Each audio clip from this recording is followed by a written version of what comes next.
Estamos conversando de política y actualidad esta mañana con Gloria de la Fuente. ¿Cómo estás, Gloria? Muy buenos días. Con Antonio Barquiesi. ¿Cómo estás, Antonio? Buenos días. Hola, ¿qué tal, Iván? Buenos días. Y partamos con la joyita de inmediato. Gloria de la Fuente, ¿por dónde partimos? Mira, quiero destacar en esta cosa como el debate chico que hemos estado en los últimos días, reconozcámoslo, y probablemente algo de eso vamos a ver, lo que destaca la agencia Bloomberg respecto a las diputadas Camila Vallejo y Carol Cariola. Ah, sí. Sí, o sea, destacan salieron ayer fondo, en el... Sí. Claro, este proyecto de 40 horas, cómo lo han empujado, cómo han logrado que el gobierno de alguna manera tenga que responder. Ayer, no lo dice la nota porque está escrita antes, pero ayer la CPC, las pymes y algunos sindicatos de la CUT se reunieron para poder también plantear críticas a estos proyectos, el proyecto del gobierno, el proyecto de la diputada Vallejo, pero planteando una alternativa. Entonces, quiero destacar esto. Dos legisladoras comunistas están súbitamente marcando la agenda en Chile. Ese es el título de Bloomberg. ¿Por qué quería destacar como joyita? Porque me parece que en ausencia de debate sustantivo, me parece positivo, más allá si uno puede estar de acuerdo, no puede estar de acuerdo, tenga matices o no respecto a este proyecto, que haya parlamentarios que tengan la posibilidad de poner debates sobre la mesa y que estos debates convoquen a distintos actores. Estos son debates sustantivos. Esto nos convoca a generar debates sobre el empleo en el futuro, nos convoca a generar debates sobre el bienestar de las personas, incluso más allá de las horas de trabajo, y hay distintas posiciones, y me parece que es muy positivo que una agencia destacada como Bloomberg diga una cosa sobre las parlamentarias en esta línea. Y llega una señal de alerta también para el gobierno, porque en general quien fija la agenda es el Ejecutivo más que el Congreso. Claro, o sea, sin parece? duda, claro. Sí. Por eso es interesante, porque miremos lo que pasó con la encuesta Academia esta semana. La diputada Vallejo se disparó en términos de aprobación, cosa que no es menor y que está hablando también de cierta señal o de cómo la ciudadanía, la sociedad en general está percibiendo debates de estas características. Entonces, me parece que es destacado en esta cosa del debate chico, a veces tan coyuntural, poner debates sustantivos sobre la mesa y que las distintas posiciones se expresen. Si de alguna manera de eso se trata la democracia. Así que me parece que muy bueno y destacable lo de Bloomberg esta semana a propósito de la iniciativa de la diputada Vallejo. Joyita de Gloria de la Fuente. Antonio Barquiesi, tu joyita. Hoy está en tabla una votación que es fundamental en el Senado y que ha pasado muy piola. ¿Inadvertida? Muy inadvertida. ¿Qué cosa? Hoy se vota, al menos está en tabla para votarse, la nominación de 2 nuevos consejeros de alta dirección pública. Ah, sí. Claro. Y a diferencia de lo que ha pasado en los últimos meses, en los que hemos tenido todo tipo de escándalos con todo tipo de nombramientos, esto ha pasado totalmente desapercibido. ¿Y por qué? Ha pasado desapercibido porque esto está cuoteado. Uno de los nominados es Eduardo Riquelme, militante RN, ex subsecretario de Pesca, y la otra nominada es Cristina Orellana, señora del diputado Silver, con algo de experiencia en el sistema de empresas públicas, pero los dos desde el mundo de los partidos, los dos desde el mundo de la política, desde el mundo de la operación política y no con algo de experiencia, para ser justo, con harta experiencia, ojo, sí. Ojo ahí. Desde el mundo de la política, desde el mundo de la política. O sea, los cargos que tú mencionas no son necesariamente desde el mundo de... Sí, ojo. No, estamos... Sí. No, a ver, yo creo que con el currículum de ella, sí. El currículum de él no tengo idea. No, Riquelme, con el respeto que le puedo tener y algo de experiencia de tener en pesca, pero es un operador político. Y Orellana no es tan distinto y vimos el escándalo que se armó el año pasado con el diputado. Ojo con la categoría de operador político. Pero el punto ¿qué es aquí, un operador político en el que milita? El punto aquí es que una institución fundamental destinada a hacer nombramientos fundamentales, como el director del Instituto Nacional, por partida, y una serie de cargos relevantes de impacto social directo. Bueno, esa institución se la estamos entregando a personas más del mundo de la política que el mundo de lo técnico, y yo creo que eso es preocupante, una señal de alerta para la modernización de las instituciones. Pero fíjate que yo lo miro de manera contraria. Cuando se crea el sistema de alta dirección pública, lo que no se dice, porque además es un derecho constitucional, tú no le puedes prohibir a un militante que pueda postular a un cargo público de estas características. Lo que hace el sistema de alta dirección pública es garantizar que haya técnicamente competencias en aquellos que postulan a ciertos cargos, y eso no implica que no haya gente que pueda ser militante o no. De acuerdo a lo que tú mismo señalas respecto a la trayectoria de estas personas, a mí no me cabe ni una duda que son personas que tienen competencias para poder probablemente ejercer ese cargo, ¿no? Y creo que hay que tener mucho cuidado respecto a la categoría en particular de operador político. ¿Qué es un operador político? Alguien que milita en un partido, yo tengo... alguien que alguna vez estuvo en la mesa de un partido, alguien que ocupó un cargo en un partido. Creo que tenemos que ser cuidadosos respecto a esas categorías, porque yo creo creo que el sistema de alta dirección pública en eso ha funcionado muy bien. Yo tengo tremendas dudas de que sea conveniente entregar una institución destinada a escoger a los mejores para cargos fundamentales, entregarla según criterios de repartición política. Y yo creo que eso es lo que estamos viendo en estos días. Podemos tener diferencias en cómo lo evaluamos, pero yo creo que lo que estamos viendo hoy es un cuoteo respecto de los consejeros de este organismo. O sea, ¿a ti te parece que no debiera haber cargos nombrados con personas que militan en partidos políticos? No, claro que puede haber, y los ha habido con grandes competencias técnicas en el mismo consejo. Pero yo creo que estos dos nombramientos, primero, no hay ningún tipo de polémica porque hay un acuerdo entre las partes, y segundo, creo que quienes están siendo nombrados, dudo de su capacidad técnica para ocupar ese cargo. No dudo de su capacidad política para ejercer todo tipo de roles políticos como lo han hecho. Sí dudo de su capacidad técnica para estar a cargo del nombramiento de personas capacitadas en materia de salud, en materia de educación, y en materia de empresas públicas, en materia de una serie de nombramientos fundamentales y de impacto social directo. Además, lo que hace en general, o lo que hace el general sistema de alta dirección pública, para quienes no lo conocen, es generar un sistema, un proceso de nombramiento de aquellos cargos públicos que requieren nombrarse por este sistema, ¿no? Que en muchos casos están establecidos en las normas.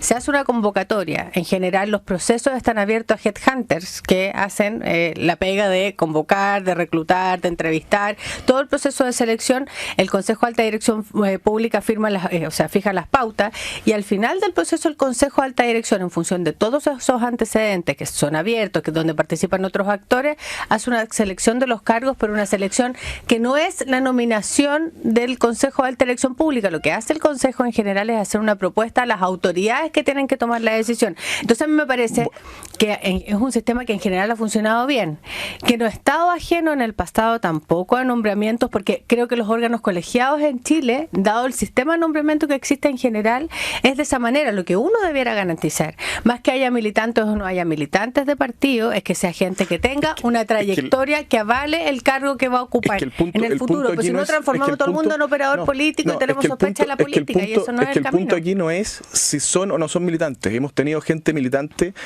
tremendamente capacitada como consejeros.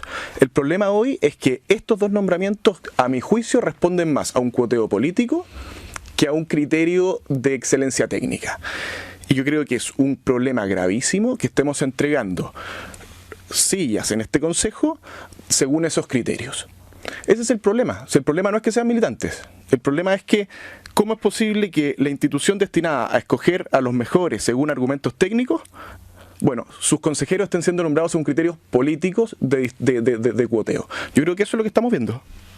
Es curioso el debate, porque claro, si tú dices si vamos a poner puros operadores políticos a cargo de este asunto, y eso está mal, ese es un criterio que es como indisputable, digamos. Obvio, lo que pasa es el punto, ¿dónde está la categoría? La pregunta es, ¿son estas personas? O sea, yo de verdad, a él no lo conozco, pero a Cristina Orellana me acuerdo porque, o sea, se escribió mucho el año pasado cuando fue este año cuando Gabriel Silver fue a principio de año, ¿no? A principio de año, el 11 de marzo de hecho.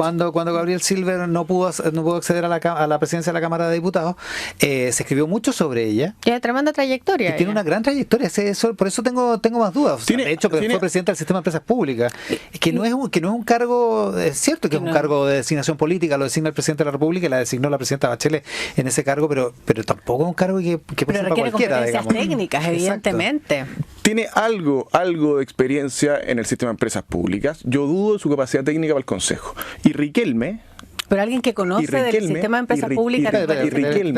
Y Riquelme es una persona a quien personalmente no conozco, pero me parece que viene mucho más del mundo del cuoteo político, del mundo de la repartija de cargos, más que de las competencias técnicas. Él acaba de dejar la Subsecretaría de Pesca y esto a mí me huele más a un premio de consuelo, más que... es el que se acaba de ir de la Subsecretaría de Pesca. Sí, claro. Perfecto. Eduardo Riquelme. Oye, ahora, a propósito, el que sea un cuoteo político no necesariamente garantiza que no haya conflicto, ¿eh? Porque viste lo que pasó en el cargo de prosecretario y de secretario de la Cámara de Diputados. Así es, y que fue... No hubo acuerdo. Exactamente. Fue muy complejo, de hecho, muy complejo el nombramiento. Hubo discusiones incluso al interior de las propias coaliciones o miembros de coalición, incluso de partidos. Y la disputa y el acuerdo, la falta de acuerdo era entre el Partido Socialista y la ADC. Exactamente. Ese era el problema, digamos, no hay garantía. de que aún usando el criterio político no haya conflicto. Sí, yo lo único que tendría cuidado, y yo creo que hay una cosa que revisar en las propias nominaciones de cargos públicos. Yo mismo ocupo un cargo en el Consejo para la Transparencia, pero si tú miras mi currículum, yo tengo una tremenda experiencia en términos de lo que he hecho en el pasado antes de ser consejera en materia de transparencia. Y cualquiera podría decir, no, esto es cuoteo político y la Gloria de la Fuente llegó ahí por esa razón. Porque pero si tú miras el Partido Socialista, por exacto, pero yo tengo una trayectoria en estas materias, digamos, pero sí creo, y esto hay una discusión importante que hacer respecto a los órganos colegiados en general y cómo se nombran estos cargos, es que hay, por ejemplo, en el caso mismo del Consejo, que es una discusión que había en el pasado, incluso con las propias organizaciones de la sociedad civil que han estado en estos procesos y que uno lo mira en la experiencia comparada, que por ejemplo, la participación de las organizaciones de la sociedad civil en determinados nombramientos, es decir, que efectivamente haya la posibilidad de que haya personas que puedan hacer preguntas o que los organismos competentes de esa área puedan hacer preguntas o puedan intervenir en los procesos de selección. El propio Felipe Arboe hace un par de semanas atrás propuso el nombramiento de los jueces, había propuesto un mecanismo donde había una cierta más transparente, participativo, abierto, y me parece que ese es el camino. Yo no sé si uno puede dejar afuera la política de este tipo de nombramientos, porque estas son constitucionalmente designaciones en muchos espacios donde interviene el presidente o presidenta de la República y ratifica o no el Senado o la Cámara de Diputados. Entonces, yo creo que más bien el desafío es abrir el debate. Es que esto no se trata de militancia. Esto se trata de cuál es el criterio para nombrar a... Sin duda. Esto se trata de cuál es el criterio. El criterio es entender este consejo como parte del botín de nombramientos políticos, o lo entendemos como un organismo fundamental destinado a realizar nombramientos fundamentales técnicos y que requiere competencias técnicas, que en estos dos casos yo dudo que existan. Claro, que tú partes de la sospecha que son personas que no tienen competencias para hacerlo. Por lo menos en el caso de Cristina Orellana, a mí no me cabe duda que es una persona que tiene experiencia pública que le permite estar en un espacio como ese. Entonces, claro, ahí esa es una discrepancia. Ahora la pregunta es, seguramente en el Frente Amplio también se quejan, Antonio Barquesi está en el Partido Republicano en formación, que están fuera de estos acuerdos, sí. Y también hay un punto, digamos, ¿por qué tiene que ser binominalizada todas estas nominaciones? Bueno, cuando tienes dos bloques que superan la mayoría, no, claro, sirve por eso. Pero también puede ser parte del reclamo, ¿no? No, sí, a ver, sí, nosotros estamos en otra lógica. Y hoy día estamos pensando mucho más en juntar firmas más que en nombrar a alguien. Más que en hacer nombramientos. Pero si hay alguien de ustedes que es competente para este cargo, por ejemplo, en la alta dirección pública u otro, probablemente podría ser una persona considerada y no debiera ser la militancia un impedimento o un elemento de sospecha. Sin ninguna duda. Yo creo que en eso nos hacemos trampa. José Antonio Caz sigue diciendo que el presidente no tiene carácter, dudo que sí, lo más probable es que en este mismo consejo hemos tenido militantes con amplias capacidades técnicas. Pero en este caso yo dudo que existan. Ya, bueno, está planteado el punto y también la duda respecto de este mismo punto. Son casi las 9 de la mañana. Vamos a hablar del Partido Socialista y Cecilia Pérez, ¿no? Sí, a mí me parece que es un muy buen tema. Mira, tomando en consideración que está la Gloria de la Fuente aquí, que es militante del Partido Socialista. ¿Te sentiste ofendida? O sea, mira, con las primeras declaraciones ayer la ministra Pérez trató de hacer como circunscribir más bien la discusión y matizar. Pero las primeras declaraciones me parecieron bien ofensivas. Porque hubo una discusión, mira, y cito textual: militantes, integrantes y parlamentarios del Partido Socialista están equivocados si creen que chilenos son tontos. O sea, yo soy militante del Partido Socialista, nunca he sido parte ni de la mesa ni de las estructuras internas, pero comparto parte importante del diario del Partido Socialista. Entonces, me parece que es ofensivo que se señale o que una autoridad señale que involucre a todo el mundo en la misma situación. Y lo digo además, yo siento que con cierta tranquilidad espiritual además, porque hace un par de meses atrás, cuando estaba en medio de la trifulca, varios militantes, entre ellos Oscar Landerreche, Máximo Pacheco y más de 300 personas firmamos una carta a mutuo propio, digamos, que se nos ocurrió, justamente haciendo la advertencia de lo complejo que era este escenario y por lo tanto era necesario tomar medidas. Entonces, la verdad me pareció que no era el camino y no me parece que sea el camino correcto para un país que quiere promover el diálogo. Dejemos anunciado el tema, lo conversamos con Gloria de la Fuente, con Antonio Barquesi. Estamos hablando de política y de actualidad esta mañana acá en Mesa Central por presentación de... Por 11 minutos hacemos mesa central por Tele 13 Radio. Señoras y señores, hablamos de política y de actualidad esta mañana con Antonio Marchesi y con Gloria de la Fuente, que ya se refirió, dijo que está ofendida por las palabras de la ministra Cecilia Pérez, que han provocado un remesón en la oposición, una especie de milagro, porque se unió alguna parte de la oposición en provocar una especie de boicot a la entrada de subsecretarios a las comisiones, a entorpecer el trabajo parlamentario, o por lo menos hacerlo más lento. Antonio Marchesi, ¿qué yo opinión? Yo no entiendo de qué se tiene que arrepentir o retractar la ministra Cecilia Pérez. De decir la verdad, quizás. Nosotros llevamos años denunciando la narcopolítica. Llevamos años denunciando las firmas de Guillén San Ramón, los actos políticos realizados en esa zona, denunciando la licencia de Elizalde, denunciando... en fin, denunciando la misma lista del PS con la hermana del alcalde ahí, denunciando todo lo que hemos visto en los últimos meses, y no ha pasado nada. Hay escasa autocrítica, no hay condenas, no hay auditorías, no hay responsables. Y ahora chantajean al gobierno desde el Congreso. Eso me parece impresentable. Usan atribuciones que son para legislar, para extorsionar al gobierno en una especie de debate de inmadurez en el que o dejan de vincularnos con los narcos o no los dejamos entrar. Yo creo que el país no está para eso. El país no está para este nivel de amurramiento a la hora de hacer política. Estos problemas hay que enfrentarlos de frente. Hay un problema grave de narcotráfico vinculado a la política, y hay que abordarlo con seriedad, con madurez, como gente adulta. Yo creo que lo más grave de todo es qué deben estar pensando los chilenos que sufren más directamente el narcotráfico. Los que sufren el narcotráfico, que ven este espectáculo de denuncias que quedan en nada y políticos amurrados porque los vinculan. A mí me parece impresentable. Un triste espectáculo. Temo que Gloria de la Fuente te va a contestar. No, fíjate que sí, de todas maneras. No, fíjate que yo no creo que haya alguien en el Partido Socialista, o si hay, probablemente son muy pocos, y yo creo que la mayoría ya está fuera, porque cuando aparecen en principio estas denuncias, hubo efectivamente una acción de la mesa del Partido Socialista, hubo denuncias que están siendo investigadas hasta donde entiendo, y yo creo que probablemente también, y en eso uno puede ser autocrítica, mirándolo además desde la propia casa, probablemente el manejo de la situación respecto a las acusaciones circunscritas a San Ramón en concreto no han sido de la mejor manera. Yo creo que evidentemente hay un daño reputacional del que hay que hacerse cargo, y yo creo que sin duda se podrían hacer mucho mejor las cosas. Yo no tengo ni una duda de eso, y decía hace un rato atrás, yo fui parte de la gente crítica que firmó una carta al respecto.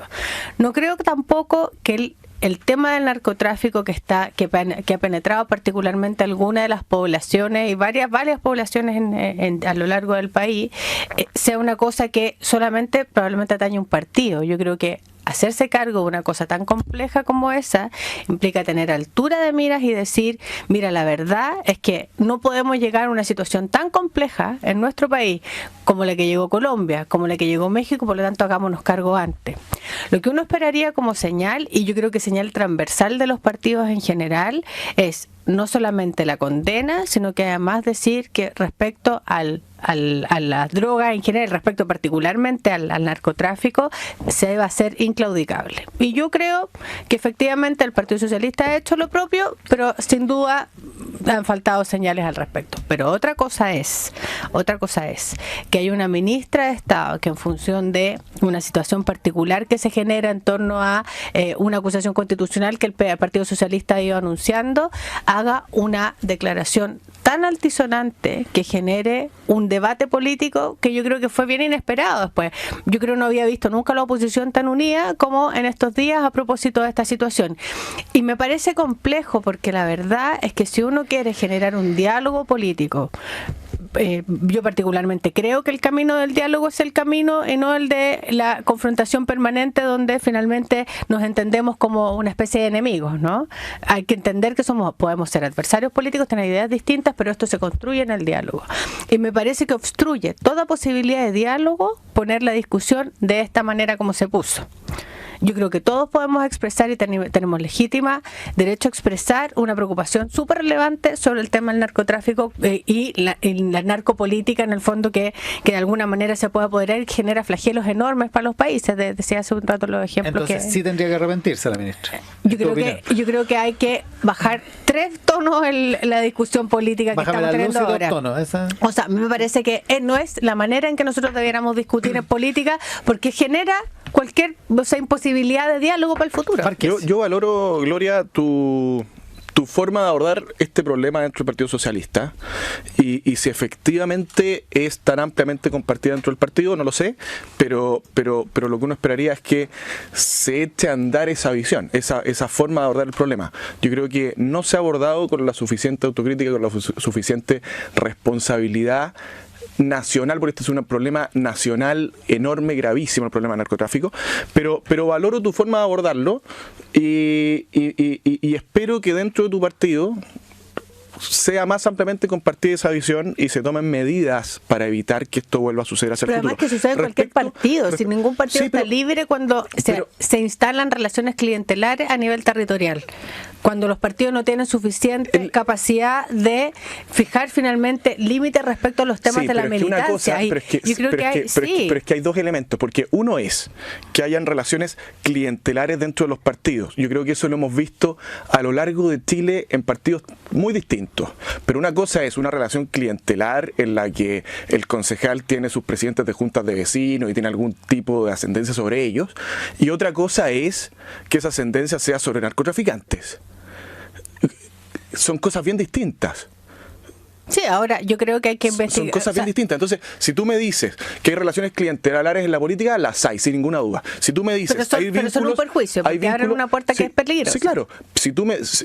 Pero son magnitudes bien distintas. Si tú me dices que hay relaciones de narcopolítica en otros partidos, puede haberlas, no lo sé, pero pongamos los antecedentes sobre la mesa. Hay antecedentes que vinculan a militantes del Partido Socialista con elementos de narcotráfico, los hay, habrá que investigar, habrá que revisar los alcances de la situación. Como digo, sería porque hubo denuncias de la propia mesa del Partido Socialista en su minuto cuando esto ocurrió. Ahora uno esperaría que hubiese señales más claras, digamos, pero que obviamente si tú me dices que hay vínculos similares en otros partidos, yo lo que esperaría es que se pongan esos antecedentes sobre la mesa. Yo no los conozco. Ni ha habido una denuncia pública. Ahora, la pregunta es, ¿le sirve esta estrategia al gobierno? Yo, ¿sabes qué me he preguntado desde que escuché a la ministra Pérez en esta declaración? A pito de que, más allá de la acusación constitucional y todo, a pito de que se exacerba o se genera una discusión política, que además yo creo que una discusión política que está en la cosa pequeña, la cosa chica, no en los grandes temas del país, ¿no? Y me he preguntado si efectivamente hay un diseño detrás, que uno supone que lo hay. ¿Cuál es el objetivo real? Porque no hay claridad, o sea, el objetivo por lo pronto o la consecuencia no buscada por lo pronto es la unidad de la oposición respecto a este tema. Si el Partido Socialista pensaba presentar una acusación constitucional y tenía pocos votos, hoy en día al menos varios actores de la oposición se unieron y probablemente van a estar más disponibles a apoyar esto. Yo creo que aquí hay dos elementos. No sé cuál es el... ¿Le sirve, Antonio? Yo creo que hay dos elementos. Uno es la conveniencia política de lo que dijo y las consecuencias políticas de lo que dijo Cecilia Pérez, y en eso podemos discutir y podremos especular respecto de los cálculos que se puedan haber hecho en la moneda. Otra cosa es lo sustantivo de lo que dijo, y yo creo que en ese aspecto representa a muchos chilenos, especialmente a los que sufren más directamente el narcotráfico, respecto de qué es lo que está pasando. ¿Cómo es posible que después de meses con este tipo de denuncias no haya esclarecimiento de nada? O sea, en ese sentido le serviría. No haya ningún tipo de respuestas concretas. Es que sí, porque hablamos de sustantivo. Yo valoro a Cecilia Pérez y creo que tiene razón. Podemos discutir respecto del tono, podemos discutir respecto de las consecuencias políticas, pero en lo que dijo, yo creo que tiene razón y creo que representa a muchos chilenos que no entienden qué está pasando. Pero hay alguien, honestamente, que podría no estar preocupado, más allá de los narcotraficantes por razones obvias, pero podría no estar preocupado de que el narcotráfico penetre en la política? ¿Hay alguien honestamente que podría no estar preocupado? Bueno, yo no veo tanta preocupación en parte importante del Partido Socialista. No veo que se hayan tomado. ¿Cuál es la parte importante del Partido Socialista que no está preocupada? Pero yo insisto, yo valoro tu forma de abordar el problema. Puedo concordar contigo en que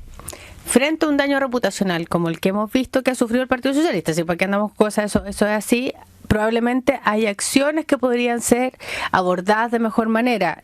Sacarse el daño reputacional del encima implica un trabajo bien relevante de señales muy claras y muy concretas. Ahora, otra cosa es, sin nuevos antecedentes, poner una discusión que solo encrispa el ambiente en un país que necesita más bien avanzar hacia discusiones sustantivas, el diálogo, lo que decíamos al principio respecto a, con todas las diferencias, el proyecto 40 horas, respecto al modelo de desarrollo y el crecimiento, un crecimiento que está estancado en este país. Esos son debates súper sustantivos, el desempleo, esos son debates que son relevantes respecto al país, y sin desmerecer la importancia que tiene la discusión sobre el narcotráfico y el vínculo con la política, hay otras maneras de abordarlo. Mira, abordarlo de manera altisonante, de manera agresiva respecto a los adversarios políticos, yo creo que para la democracia en general genera un clima que no sirve. Yo valoro tu forma de abordarlo, pero me gustaría que Álvaro Elizalde tuviera la misma preocupación respecto al tema, y yo creo que no la tiene. No lo he conversado al punto con él, nunca he conversado con él, pero creo que no tiene la preocupación que tienes tú sobre el problema. Yo entiendo que presentaron una querella, de hecho, en la mesa que él lideraba en el pasado a propósito de esto. Respecto de los... Claro, son como las querellas que se presentan en la Araucanía por terrorismo, contra quien resulte responsable, y ahí quedan y nadie las tramita. En fin, mira... ojalá yo hubiese... Mira, respecto de los grandes temas que mencionas, respecto de los grandes problemas, yo creo que hoy en Chile hay pocas situaciones más críticas que la del narcotráfico. Y si el narcotráfico ha alcanzado la política, a mí me parece que es un tema de prioridad nacional. El narcotráfico en sí y todos sus alcances. Hace 2 semanas acaban de balear y acribillar a 5 personas en Puente Alto. El narcotráfico ha alcanzado un nivel insólito que jamás esperamos hace algunos años. ¿Será otra la manera de abordarlo? ¿Cómo? ¿No será otra la manera de abordarlo? Si esto es un problema de preocupación nacional, ir y apuntar a un partido político y en el fondo generar este lenguaje, tampoco se hace cargo la discusión de fondo. La discusión de fondo tiene que ver con, primero, el flagelo que significa el narcotráfico en ciertos lugares. ¿Qué es lo que estamos haciendo en materia de seguridad justamente para poder combatir el narcotráfico y el microtráfico en las poblaciones? ¿Por qué terminan apresados más el microtraficante, la persona que se presta en el fondo como para poder hacer y generar microtráfico en las poblaciones, y no el principal probablemente, que es el impulsor del negocio, digamos, ¿no?